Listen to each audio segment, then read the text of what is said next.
Λοιπόν, σήμερα βάλαμε στο ΣΑΚ ένα συστηματάκι του Esquerra Victor 3 Oscar Romeo Alpha, το οποίο είναι σύστημα Noise Blanker.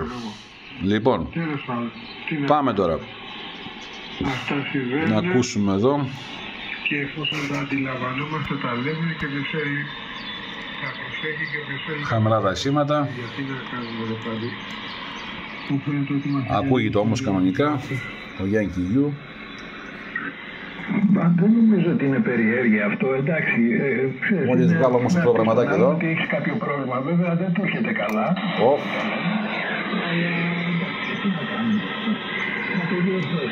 Καταράχτης εδώ, γίνεται πανικός. Αν χαμηλώνει λίγο την ένταση, ίσως είναι πιο στροφή η διαμόρφωση του Δημήτρη.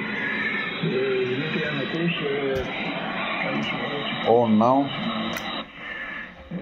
Και στο Ρόμεο Πάπα το ίδιο, και σου περνάω Yankee Uniform Hotel. Οκ, φύγανε. Το κλείσουμε πάλι. Και εγώ το άνοιξα και δεν το αφήνω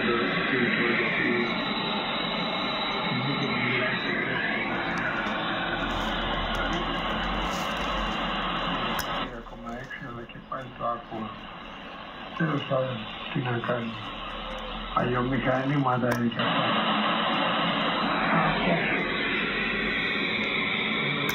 Καλά μεσημέρι, πάνε να ρίξω μια ματιά στα 10 μέτρα. Είναι η ώρα τώρα εκεί πέρα που ξυπνάει καμιά φορά τα 10 μέτρα, αν και τις τελευταίες μέρες. Πολύ ωραία δουλειά. Μπράβο Κώστα, συγχαρητήρια.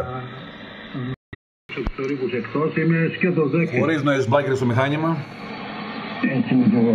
Αυτή τη στιγμή έτσι είμαι κι εγώ. Εντελώς σκέτος, έτσι. Νέα σηματάκια παράσχεται. Το κλείνουμε το Μαραβέτ. Είναι προχατήρια εμένα.